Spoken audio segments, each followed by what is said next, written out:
70부터는 이렇게 사세요. 인생을 소풍처럼 사세요.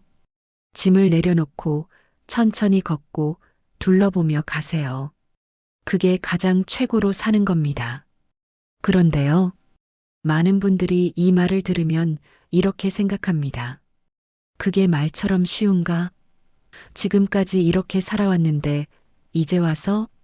그래서 오늘 이야기는 마음이 편해지는 이야기이면서 동시에 조금 불편한 이야기일 수도 있습니다. 왜 70부터냐고요? 70이 되면 알게 됩니다. 평생 무겁게 살았다는 걸, 완주해야 한다고 믿었던 게 착각이었다는 걸, 인생은 마라톤이 아니었습니다. 애초에 소풍이었습니다. 그런데 우리는 70년 동안 소풍을 마라톤처럼 뛰어온 겁니다. 이제는 가벼워져도 됩니다. 쉬어도 됩니다. 즐겨도 됩니다. 오늘 이 이야기를 끝까지 들으시면 어떻게 소풍처럼 살 수 있는지 정확히 알게 되실 겁니다. 요즘 아침에 눈 뜨면 막막하지 않으세요? 혹시 요즘 아무 일도 없는데 괜히 지치는 날이 많아지진 않으셨나요? 할 일은 없는데 하루는 깁니다. 친구를 만나도 허전하고 TV를 봐도 재미없고 책을 펴도 눈에 안 들어옵니다. 그냥 텅 빈 것 같습니다. 혹시 나만 이런가 싶어서 아무한테도 말 못하셨죠? 나이 들어서 이런 생각을 하면 안 되는데, 가족한테 걱정 끼치면 안 되는데, 그래서 그냥 조용히 하루하루를 버티고 계시죠? 말씀드립니다. 당신만 그런 게 아닙니다. 70 넘은 분들은 거의 다 이렇습니다. 이건 당신 문제가 아닙니다. 당신이 이상한 게 아닙니다. 이건 70이 되면 누구나 겪는 자연스러운 과정입니다. 평생 무겁게 살아온 사람이 이제 그 무게를 느끼기 시작하는 순간입니다. 그리고 이 순간이 진짜 인생이 시작되는 순간입니다. 어떤 분들은 이렇게 말씀하십니다. 이제 와서 뭘 바꿔요. 남은 시간도 얼마 없는데. 하지만 생각해 보세요. 70이면 아직 20년은 남았습니다. 20년이면 새로운 인생을 살기에 충분한 시간입니다. 아니, 오히려 지금부터가 진짜 당신을 위한 시간입니다. 당신이 지금 이렇게 느끼는 건 당신이 잘못 살아서가 아닙니다. 당신은 최선을 다해 사셨습니다. 20대에는 취직하느라, 30대에는 결혼하느라, 40대에는 집 사느라, 50대에는 자식 키우느라, 60대에는 자식 출가시키느라 쉬지 않고 달려왔습니다. 버텨야 할 때 버텼고 참아야 할 때 참았습니다. 그건 당신의 잘못이 아니라 우리 세대가 살아온 방식이었습니다. 우리는 배고픈 시대를 살았습니다. 살아남는 게 목표였습니다. 즐기는 건 사치였고 쉬는 건 게으름이었고 가벼운 건 철없음이었습니다. 그래서 평생 무겁게 살 수밖에 없었습니다. 우리 부모님들은 이렇게 말씀하셨죠. 고생 끝에 낙이 온다 참고 견디면 좋은 날이 온다. 우리는 그 말을 믿었습니다. 그래서 참았습니다. 견뎠습니다. 버텼습니다. 그런데 좋은 날은 오지 않았습니다. 70이 되어도 여전히 마음은 무겁고 여전히 불안하고 여전히 즐기지 못합니다. 왜일까요? 우리는 좋은 날이 오는 법을 배운 적이 없기 때문입니다. 우리는 평생 버티는 법만 배웠습니다. 즐기는 법은 아무도 가르쳐 주지 않았습니다. 하지만 이제는 다릅니다. 이제는 살아남는 게 아니라 살아가는 겁니다. 버티는 게 아니라 즐기는 겁니다. 완주하는 게 아니라 둘러보는 겁니다. 그리고 그게 소풍입니다. 한 분의 이야기를 들려드리겠습니다. 올해 72, 평생 성실하게 사신 분입니다. 남편과 함께 슈퍼를 운영하셨고 자식 둘 키우셨고 빚 없이 사셨습니다. 건강도 나쁘지 않고 자식들도 잘 살고 있습니다. 주변에서 보면 그래도 잘 사셨네요. 이런 소리를 듣는 분입니다. 그런데 이분은 매일 아침이 막막했습니다. 오늘 뭐 하지? 내일도 이렇게 사나? 하루하루가 그냥 지나갔습니다. 그러던 어느 날 오랜만에 손주를 봐주러 갔습니다. 손주가 소풍 간다고 아침부터 신나 있었습니다. 가방에 간식을 챙기고 물을 챙기고 모자를 쓰고 할머니, 나 소풍 가. 너무 행복해 보였습니다. 저녁에 돌아온 손주는 쉬지 않고 이야기했습니다. 할머니, 오늘 진짜 재밌었어. 나무도 보고 개미도 보고 친구들이랑 김밥도 먹었어. 그 모습을 보는데 갑자기 눈물이 났습니다. 아, 인생이 저거였구나. 소풍? 완주하는 게 아니라 즐기는 거.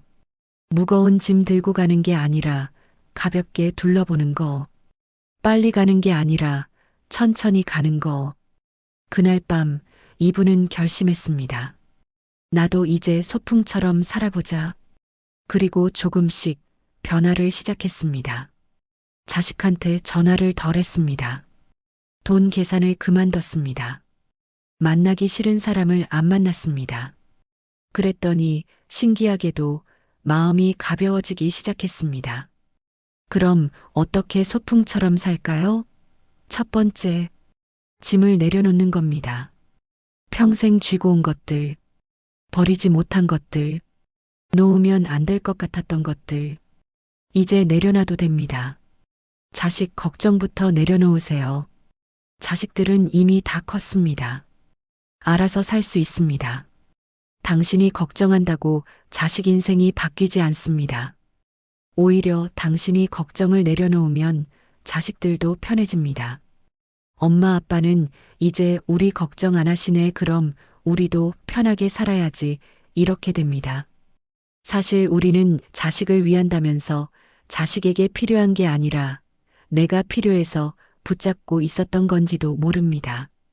걱정을 내려놓지 못하는 이유는 사랑 때문이 아니라 내 역할을 잃을까봐 두려워서인 경우도 많습니다. 내가 엄마 안 하면 뭐 하지? 내가 아빠 안 하면 뭐가 남지? 이런 두려움 때문에 계속 붙잡고 있는 겁니다. 이제는 그 역할도 내려놓아도 됩니다.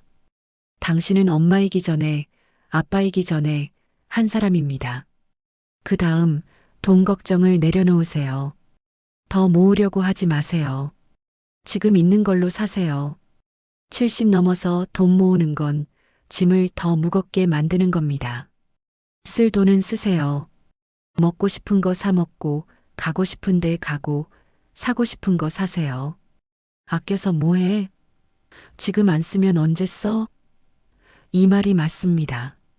어떤 분들은 이렇게 말씀하십니다. 자식한테 물려줘야죠. 그런데 생각해 보세요.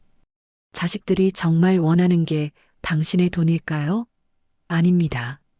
자식들이 정말 원하는 건 행복한 부모입니다. 돈 많이 물려주는 부모가 아니라 편안하게 웃는 부모입니다. 그 다음 체면을 내려놓으세요. 이제 누구 눈치 볼 나이가 아닙니다. 나는 원래 이런 사람이야. 싫으면 말고 이렇게 사세요. 남들이 뭐라고 하든 상관없습니다.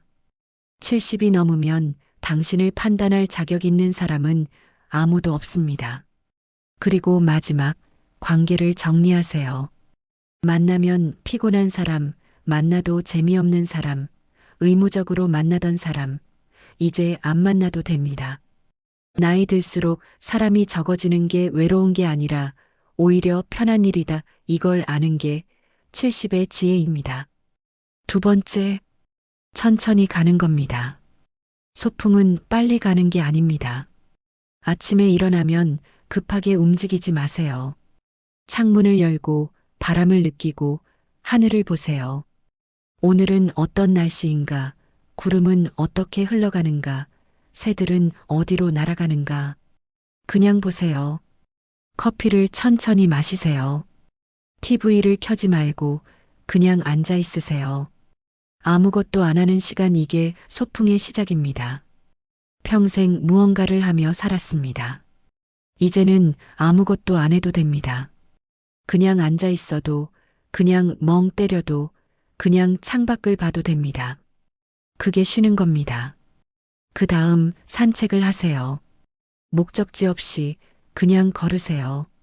빨리 걷지 마세요. 운동하려고 걷지 마세요. 그냥 둘러보며 걸으세요. 나무를 보고, 하늘을 보고, 사람들을 보고, 강아지를 보고. 아, 오늘 날씨 좋네. 저 나무꽃이 피었네. 저 할아버지 매일 여기 계시네. 이런 걸 느끼며 걸으세요. 그게 소풍입니다. 그리고 걸으면서 당신 자신과 대화를 나누세요. 나는 지금 기분이 어떤가? 오늘 뭐가 좋았나? 지금 뭘 느끼고 있나?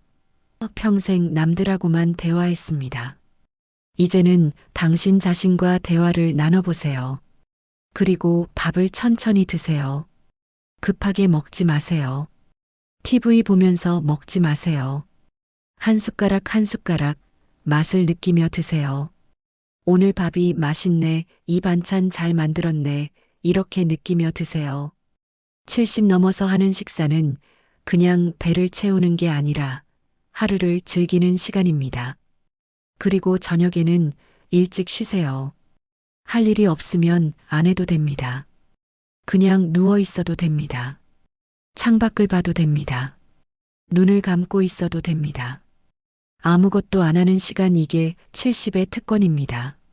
세 번째, 둘러보며 가는 겁니다. 지금까지는 앞만 보고 달렸습니다. 이제는 주변을 보세요. 아침에 일어나면 창밖을 보세요. 오늘은 맑네, 오늘은 비가 오네, 오늘은 바람이 부네. 날씨를 느끼세요. 계절을 느끼세요. 봄에는 꽃을 보고, 여름에는 초록을 보고, 가을에는 단풍을 보고, 겨울에는 하얀 눈을 보세요. 평생 바쁘게 살다 보니 계절이 지나가는 줄도 몰랐습니다. 이제는 계절을 느끼며 사세요. 산책할 때는 하늘을 보세요. 구름을 보세요. 새를 보세요. 나뭇잎을 보세요. 저 구름 모양 재밌네. 저 새 어디로 가나, 나뭇잎이 떨어지네. 이런 걸 보세요. 이게 소풍입니다. 그리고 사람들을 보세요. 지나가는 사람들, 공원에 앉아 있는 사람들, 산책하는 사람들. 저 사람은 오늘 기분이 좋아 보이네. 저 할머니는 매일 여기 오시네. 저 강아지 귀엽네. 그냥 보세요. 판단하지 말고, 비교하지 말고, 그냥 보세요. 그리고 가장 중요한 건 당신 자신을 보는 겁니다. 나는 오늘 기분이 어떤가? 나는 오늘 뭐가 좋았나? 나는 지금 뭘 느끼고 있나? 자신을 살피세요. 평생 남들만 살폈습니다. 자식 눈치 보고, 남편 눈치 보고, 이웃 눈치 보고. 이제는 당신 자신을 살피세요. 70 넘어서 가장 중요한 사람은 자식도 아니고, 배우자도 아니고, 바로 당신 자신입니다. 네 번째, 혼자 즐기는 겁니다. 소풍은 혼자 가도 됩니다. 누군가와 함께면 좋고, 혼자여도 괜찮습니다. 아니, 70 넘어서는 혼자 있는 시간이 가장 편한 시간입니다. 혼자 밥을 먹어보세요. 외롭지 않습니다. 편합니다. 눈치 볼 필요 없고, 대화할 필요 없고, 그냥 맛있게 먹으면 됩니다. 혼자 산책을 해보세요. 누구 기다릴 필요 없고, 누구 속도 맞출 필요 없고, 그냥 가고 싶은데 가면 됩니다. 혼자 앉아 있어 보세요. 할 말 없으면 말 안 해도 됩니다. 그냥 앉아서 바람을 느끼고 햇볕을 쬐고 멍 때리면 됩니다. 이게 70의 특권입니다. 어떤 분들은 이렇게 말씀하십니다. 혼자 있으면 외롭지 않아요? 외롭지 않습니다. 외로움과 고독은 다릅니다. 외로움은 누군가가 필요한데 없을 때입니다. 고독은 혼자 있어도 괜찮을 때입니다. 70이 되면 외로움이 아니라 고독을 즐길 수 있어야 합니다. 나는 혼자여도 괜찮다, 이걸 아는 게 진짜 어른입니다. 그리고 이걸 아는 순간 모든 게 가벼워집니다. 인생은 소풍입니다. 70부터 이렇게 사세요. 짐을 내려놓고 천천히 걷고 둘러보며 가세요. 그게 가장 최고로 사는 겁니다. 완주하는 게 아니라 즐기다 가는 겁니다. 그리고 소풍은 언젠가 끝이 납니다. 해가 지면 집으로 돌아가야 합니다. 그게 슬픈 게 아니라 원래 그런 겁니다. 중요한 건 얼마나 오래 소풍을 하느냐가 아니라 얼마나 잘 즐기느냐입니다. 혹시 오늘 이야기 중에 이건 내 얘기다 싶었던 문장이 있다면 그 문장만 댓글에 남겨주세요. 이 채널은 나이 들며 느끼는 것들을 조용히 나누는 곳입니다. 정답을 말하지 않습니다. 그냥 같이 걷습니다. 혹시 이런 이야기가 필요하다면 구독해주세요. 다음에도 조용한 이야기로 찾아오겠습니다. 오늘도 들어주셔서 고맙습니다.